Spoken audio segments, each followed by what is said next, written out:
In this short video, I'd like to demonstrate how using accents in your playing can change the sound of your groove.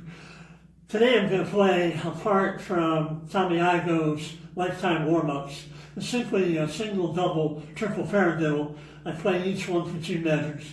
And then I'll repeat it. On the second time through, I use accents. See how very different they sound.